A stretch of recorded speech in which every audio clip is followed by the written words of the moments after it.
Hello everyone, আসসালামু আলাইকুম। Welcome to my new video. সকাল এখন 10টা আর বাইরে প্রচণ্ড রোদ উঠেছে, মানে কি বলবো, একদম বাঘের মতো রোদ উঠেছে। আর আমার মন একটুও ভালো লাগছে না, প্রচণ্ড মুড অফ লাগতেছে। তো আমি কি করব সেটাই ভেবে পাচ্ছি না। আমার যখন প্রচণ্ড মন খারাপ লাগে তখন কিন্তু আমি একটাই জিনিস করি, সেটা হচ্ছে ডায়েরি লিখি।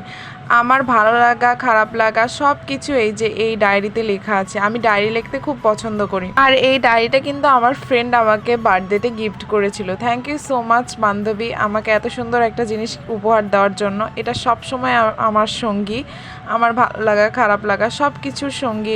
এটা কিন্তু একটা লক ডায়েরি, কিন্তু এই লকটা এখন আর লাগে না, কারণ আমি শুধু এখানে আমার ভালো লাগা খারাপ লাগার কথাই লিখি না, আমাকে যে যত ফুল গিফট করেছে সেই সমস্তটা আমার এই ডায়েরির মধ্যে লাগা আছে। এইগুলো রাখতে রাখতে আমার ডায়েরির লকটা আর লাগে না। তো যাই হোক, ডায়েরি লেখা কমপ্লিট করে মন আমার অনেকটাই ভালো লাগছে। তো তারপরে চলে গেলাম ছাদে। আর আজকে বাইরে যে কি পরিমাণ রোদ উঠেছে, মানে কি বলবো, জাস্ট আকাশটা দেখো। আকাশটা কিন্তু দেখতে অনেক সুন্দর লাগছে। আর এই যে আমাদের বগুড়ার সমস্ত মেসগুলোর প্যাটার্নে এরকম একটা সিঁড়ি দেওয়া থাকে। এই মিনি ছাদ, আবার হচ্ছে উপরে একটা বড় ছাদ থাকে, এরকম একটা সিঁড়ি দিয়ে উঠে যেতে হয়। আর এই যে আকাশটা আজকে যে কি পরিমাণ সুন্দর লাগতেছে। প্রচণ্ড গরমের জন্য বেশিক্ষণ বাইরেও থাকা যাচ্ছে না। আসলে আজকে আমার ভালো লাগতেছে না, তার মেইন রিজনই হচ্ছে প্রচণ্ড গরম। আর যেহেতু আমি 5তলায় থাকি, তো এখানে প্রচুর গরম হয়। আর গরমে মনে হয় একদম অস্থির লাগে।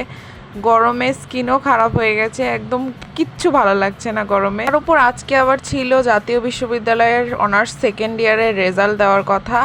আর এখানে আপু এসে প্রচণ্ড টেনশন করতেছিল, আমিও তার সঙ্গী হয়ে টেনশনের ভাগ নিচ্ছিলাম। তো আমরা দুইজন মিলে এখানে কি করব বুঝতে পারতেছিলাম না। তো তারপর অনেকক্ষণ ওয়েট করতে করতে, আর সার্ভারের এত প্রবলেম, রেজাল্ট দিছে সেই 2টার সময়, আর এখন অলরেডি 5টা বাজে, তাও রেজাল্ট পাওয়া যাচ্ছে না। তো কি করব ভেবে পাচ্ছি না। তো ভাবলাম যে টাইম পাস করার জন্য একটু বাদাম আছে, সেগুলো দেখলাম একটু নষ্ট হওয়ার মতো হয়েছে, তো এগুলোকে ভেজে এনে আপু আর আমি খাচ্ছিলাম আর রেজাল্টের জন্য টেনশন করতেছিলাম। যদিও এটা আপুর রেজাল্ট, কিন্তু আমার এমন লাগতেছিল যে আমিও টেনশন করতেছিলাম, কারণ আপু আমার সামনে প্রচণ্ড টেনশন করতেছিল।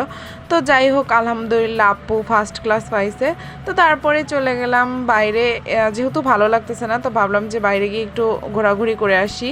তো বাইরে গিয়ে এরকম একটা আইসক্রিমের দোকান থেকে আইসক্রিম নিলাম। অনেকদিন থেকে আমি এই ললি আইসক্রিমটা খেতে যাচ্ছি, এটা খেতে কেমন হবে আমি জানি না, তো ফার্স্ট টাইম আমি এটা ট্রাই করবো। এই আইসক্রিমটা একটু অদ্ভুত, এই ললি আইসক্রিমটা কেন জানি চিবিয়ে খেতে হচ্ছিল, মানে একটু করে কামড় নিচ্ছিলাম আর আইসক্রিমটা চিবিয়ে খেতে হচ্ছিল।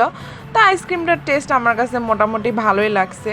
তো আইসক্রিম খাচ্ছিলাম আর এখানে আমি যাচ্ছিলাম। এই আইসক্রিমটা অনেক রিফ্রেশিং। তো তারপরে ভালো লাগছিল না দেখে এখানে আমার মামারা এসেছিল।